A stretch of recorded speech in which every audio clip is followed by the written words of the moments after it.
Semua orang kudus Allah, doakanlah kami.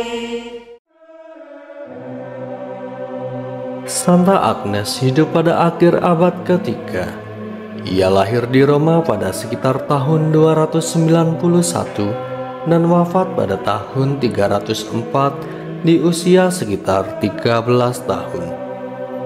21 Januari dipilih oleh Gereja Katolik untuk memberikan peringatan terhadapnya secara khusus. Santa Agnes dari Roma merupakan santa pelindung bagi mereka yang mencari kemurnian. Riwayat Agnes merupakan seorang gadis cantik jelita dengan latar belakang keluarga kaya raya. Banyak pemuda bangsawan Romawi yang terpikat dengan kemolekannya, sehingga membuat mereka berlomba-lomba untuk memikat hatinya. Namun Agnes menolak mereka dengan mengatakan bahwa ia telah mengikatkan diri pada seorang kekasih yang tidak dapat dilihat dengan mata telanjang. Salah seorang pemuda bangsawan yang ditolaknya itu bernama Prokop. Ia adalah putra seorang gubernur Romawi kala itu. Merasa dilecehkan atas penolakan yang dialaminya, ia melaporkan Agnes kepada ayahnya atas tuduhan sebagai pengikut Kristus. Pada awalnya, gubernur itu bersikap baik kepada Agnes. Ia menjanjikan harta serta kedudukan sebagai bujukannya agar Agnes mau menyangkal imannya dan menikahi putranya. Agnes bersikukuh menolak. Berulang kali ia menegaskan bahwa hanya Yesus Kristus yang bisa menjadi mempelainya. Hal itu membuat Agnes diseret ke depan mezbah berhala, kemudian dipaksa untuk menyembahnya. Bukannya mengikuti paksaan mereka, Agnes malah membuat tanda salib sebagai tanda kemenangan Kristus. Gubernur itu memperlihatkan berbagai alat penyiksaan untuk menakutinya, tetapi hal itu tidak membuat Agnes menjadi gentar. Melihat Agnes yang masih kokoh dengan imannya, ia diancam untuk dikirim ke tempat pelacuran. Namun inilah jawaban Agnes.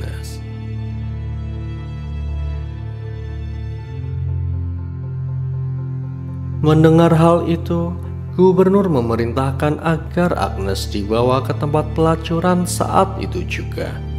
Ia memperbolehkan siapapun untuk menyiksanya sesuka hati mereka. Namun para pesuruh di tempat itu melihat wajah Agnes yang bercahaya. Sikapnya yang tenang karena berserah diri kepada Yesus yang melindunginya, malah membuat para pesuruh itu tidak berani mendekatinya. Seorang pemuda memberanikan diri untuk mengganggunya, namun seketika kilat menyambar dan saat itu juga pemuda itu menjadi buta dan jatuh ke tanah ketakutan. Teman-temannya yang juga ketakutan berusaha membopong pemuda itu, membawanya pada Agnes. Kemudian Agnes menyanyikan puji-pujian kepada Kristus, lalu pemuda itu seketika dapat melihat kembali. Gubernur pun menjadi semakin murka, lalu segera menjatuhi Agnes dengan hukuman mati. Algojo menerima perintah untuk membujuknya terlebih dahulu. Namun keinginan Agnes untuk menjaga perasaan mempelai surgawinya tidak tergoyahkan. Banyak orang bersedih melihat seorang gadis cantik berusia belasan tahun itu dibelenggu, dibawa ke tempat eksekusi. Mereka menyayangkan di usia yang masih sangat muda itu, Agnes harus menerima hukuman seperti itu. Agnes sama sekali tidak menghiraukan ratap tangis orang yang memohon ampunan untuk menyelamatkan nyawanya.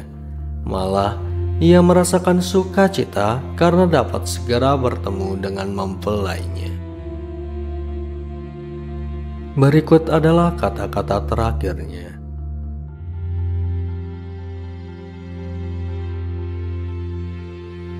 Kemudian ia berdoa dan membungkukkan badannya untuk menyembah Tuhan.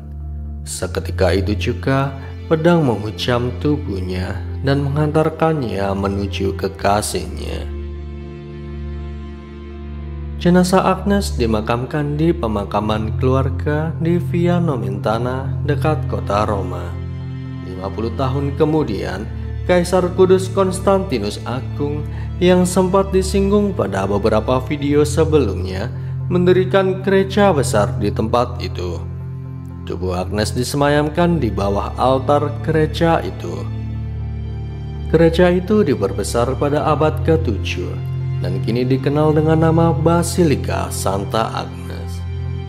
Agnes dihormati sebagai seorang perawan dan martir karena berhasil menjaga kemurniannya dan mempertahankan imannya terhadap Yesus Kristus Tuhan kita meski harus kehilangan nyawanya.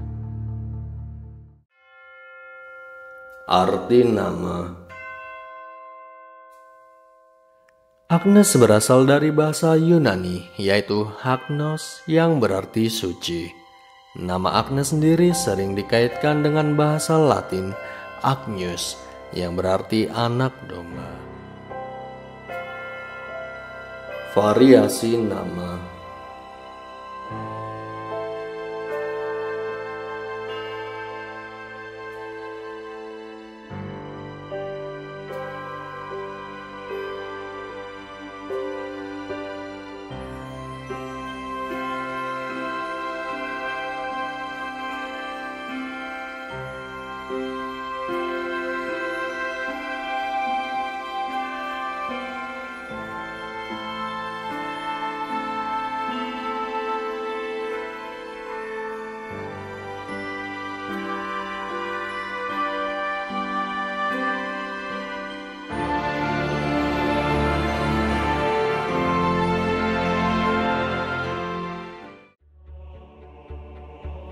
Itulah riwayat tentang Santa Agnes dari Roma.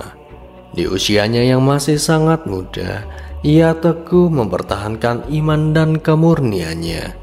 Santa Agnes dari Roma, doakanlah kami.